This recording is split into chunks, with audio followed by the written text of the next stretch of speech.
Ba't parang utang beshi ko? Kasi galit yung nanay ko, pinalo-palo ako. Talaga, hahampasin pa kita. Hindi ka naman kasali sa video eh. Kasali ako. Hanapin. Gusto ko naman na talaga mag-move on, kaya lang nahirapan talaga ako. Kasi naalala ko siya sa lahat ng bagay na nakikita ko eh. Kaya malaking bagay yan, kaya maliit na bagay pa yan, kaya tissue. Naalala ko siya sa tissue.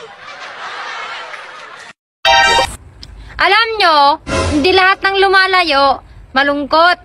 Yung iba, kailangan lang umutot. Nag-apply ako ng trabaho. Sabi sa akin nung nag-i-interview kung willing na raw ba akong mag-start. Sabi ko, tatawagan ko na lang sila.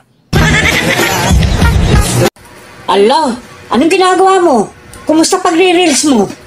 Eto, naghihintay ng may babagsak na stars. Pinapatawag ka ni ma'am sa school. Bakit? May ginawa ka na namang kalokohan, no? Bakit ako? Hindi ko pinapatawag eh. Oh my God! I'm gorgeous! Tips. Gusto mo ba ng relasyong matibay? Magjowa ka lang sabay-sabay. Hayaan mo sila mag-away. Yung matira, yun yung matibay. Diet daw ako ng diet, hindi naman ako pumapayat. Sila nga, paganda ng paganda. Hindi naman gumaganda. Tinutupi daw pala ang sinampay? Hala, akala ko pipitasin na lang sa hanger kapag isusot na.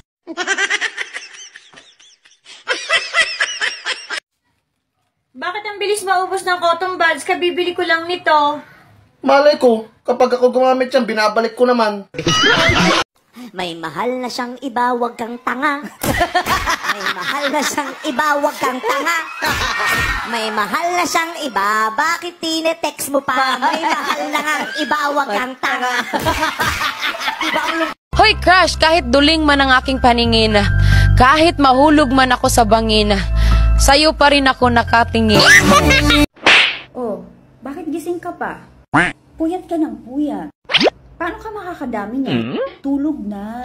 May pasok ka pa sa reel. Ito, madali lang to, problem solving ha. Ang tatay mo galing sa opisina, umuwi ng bahay. May dalang 1,000 pesos, pinakita sa nanay mo 1,000. Hinatian niya ang nanay mo, magkano pera ng nanay mo? 1,000.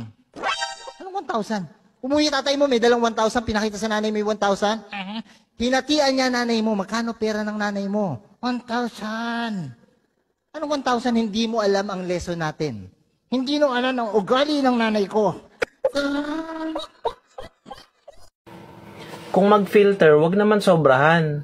Nakakagulat kasi. Sa TikTok, parang Barbie doll. Sa personal, parang manananggal.